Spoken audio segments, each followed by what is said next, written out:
Hurricane paths can be very unpredictable. At the point of recording this video, Hurricane Milton's current path is spanning across the state of Florida.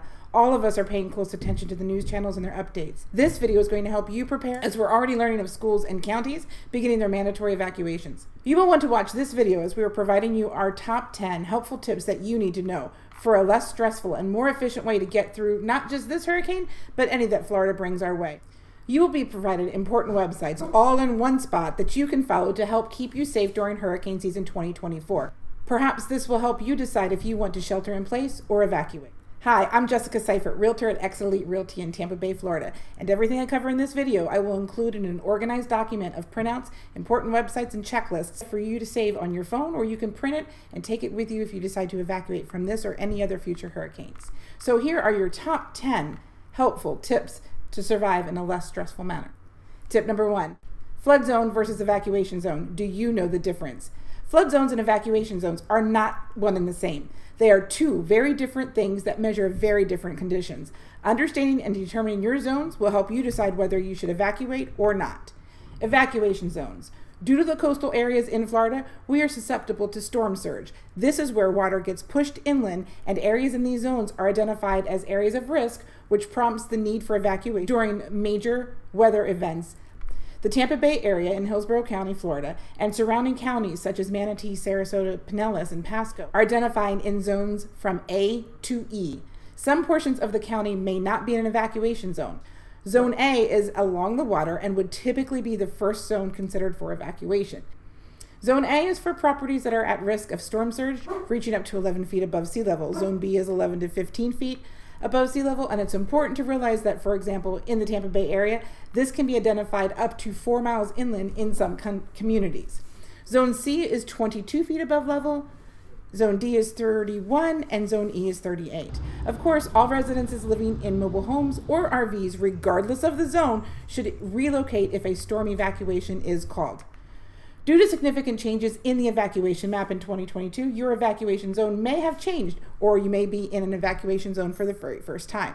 Flood zones. These are federally identified zones indicating a property's risk for flooding at any time of the year, including as a result of heavy or steady rain. This zone has nothing to do with hurricanes or other emergencies, and everything to do with your property insurance and building requirements. Nationally, these zones are classified as Zones A, Special Flood Hazard Area, B, C, D, V, and X. Every property is in a flood zone. Interestingly, a home may be in a non-evacuation zone, but still be at a high-risk flood zone because of the nearby pond or stream. Alternatively, a home could be in a low-risk flood zone, but still in an early evacuation zone because of a storm surge or a projection of high wind. So, check the evacuation zone map during a hurricane or major storm to know if you should evacuate. And check the flood zone map if you own, rent, or are buying a new property and don't know if you need flood insurance. FEMA is advocating for everyone to be protected and get flood insurance. Tip number 2, power up and prepare now. It is not too early. You still have time to evacuate if you choose. All kinds of power that you should be thinking about and preparing for. Of course, you'll have to gas up. A lot are already out. If you have a generator, you'll more than likely want to fill a gas can or two with ethanol for your generator. You'll also want to grab or refill your propane tanks for your gas grill, and you might even need to grab charcoal. And those of us who enjoy a smoker, you will want to be sure you have your favorite pellets in stock. Power up also means to check your batteries and your flashlights. Gather your portable chargers and make sure they're full of power. Grab that solar-powered charger for your cell phone, candles, strikers, extra batteries. You know where everything is, but especially if you're boarding up, it's going to be in the dark. Go find that AM/FM portable radio in the garage that's been stored for years. And if you are evacuating, be sure to pack your emergency car equipment. Don't worry, there's a checklist for you at the bottom of this video. Number 3, secure your home and board up. Better safe than sorry. Whether you board up the old-fashioned way with screws and drill holes in your concrete around your windows, or use the tension clips that secure plywood without drilling into recessed window casings, you could also have hurricane shutters, but board up your home to protect it from flying debris before the torrential rain begins. I'm also providing you below local sites that offer sandbags for free. This does change throughout the year, so please double check the date and the times that they're open before you go and drive to the site. If you are using sandbags, you will be placing them at points of entry into your home where the water might start to try and seep in. You will want to secure plastic to the area you are sandbagging prior to placing the bags down to help with water divergence. While you are securing the exterior of your home, be sure to grab objects in the yard that are not secured. Items like swing sets and trampolines should be secured to the ground to help prevent blowing away.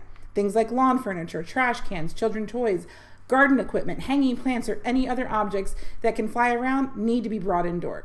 Tip number 4, water up and food up. It is recommended that you have 1 gallon per day per person for a 7-day period. Non-perishable foods and high energy snacks such as peanut butter, crackers, nuts, raisins, and dried fruits. Gather shelf-packaged juices, cans or cartons of things like Juicy Juice or Gatorade, canned meats like tuna or Spam or chili in a can. Don't forget to also have baby formula, pet food, special dietary needs. Also, go clean your bath, fill it with water before the storm hits, as you can use it to flush toilets, letting nature fill water buckets outside with rainwater, or use your pool water to flush the toilets as well.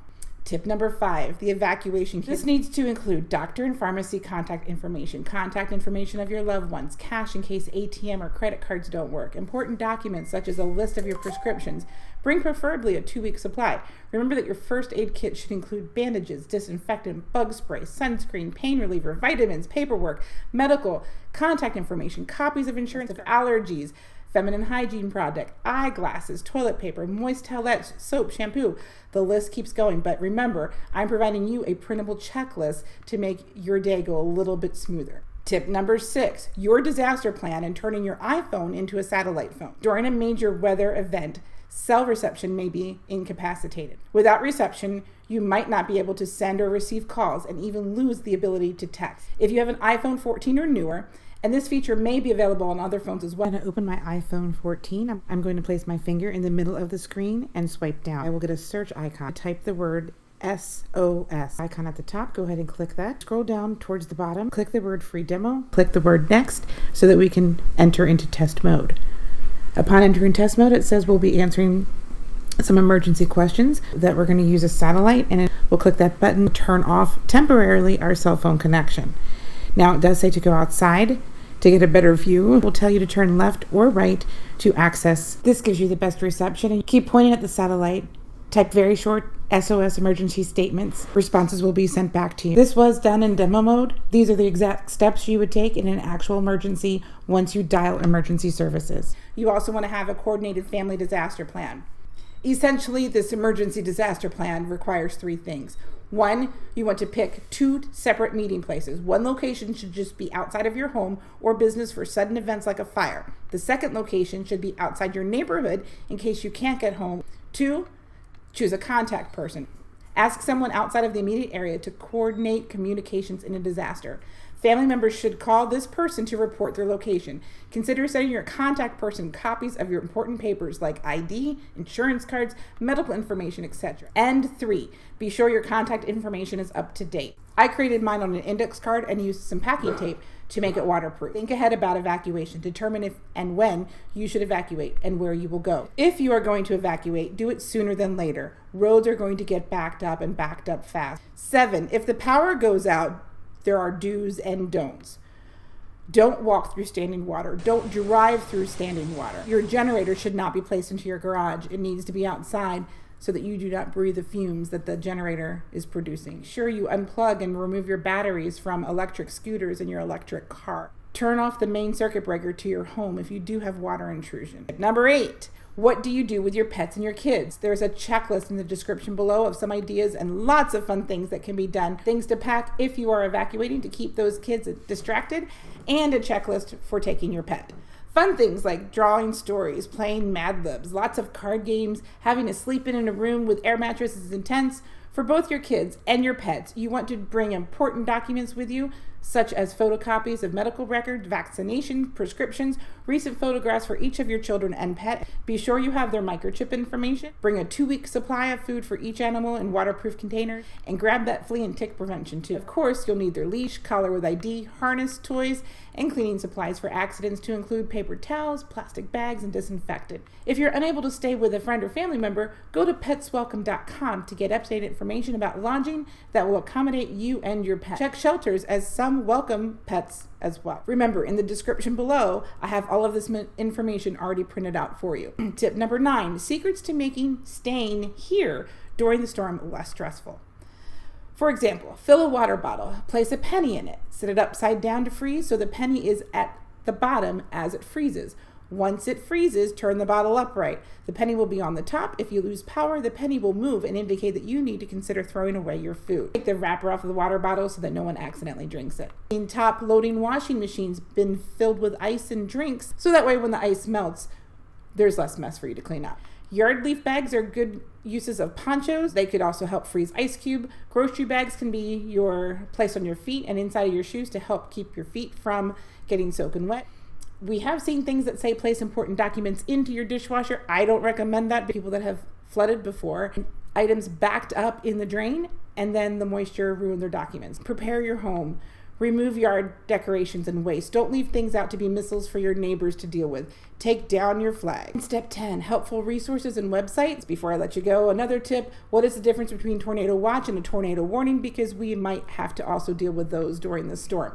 A tornado watch is issued whenever conditions are favorable for the development of tornadoes. If a tornado watch is issued in your area, continue routine activities, but keep a close eye on the weather by turning on your local TV or radio station and be prepared to take shelter quickly in the event a tornado warning is issued. The tornado warning means that a tornado has been sighted or one is being indicated on the Doppler weather radar. If a tornado warning is issued for your area, take cover immediately. Now remember, the top 10 thing is I've provided all of these different resources that we've learned about while watching the news. I've listed the websites with active links so that you can just click where you need to go for things like your evacuation zone, flood map, sandbag location, emergency shelters, places that accept pets, checklists of what to pack as an evacuation kit, a list of items to put in your first aid. If you're driving, be safe. If you're sheltering in place, try to remain calm and look forward to the hurricane party when the coast is clear. If you're a true Floridian, you know what that means. Let's keep each other in prayer. We are all in this together. So during this, okay, he's out of here. You got his kids. Oh, no, he's not. Okay, so never leave a pet behind. Be sure to check out our next video related to recuperating from the hurricane season 2024. There'll be helpful tips in there as well. Be safe, Florida. This is Jessica Seifert, Realtor with Elite Realty. I truly hope this video has helped bring some comfort and organization to this very stressful time.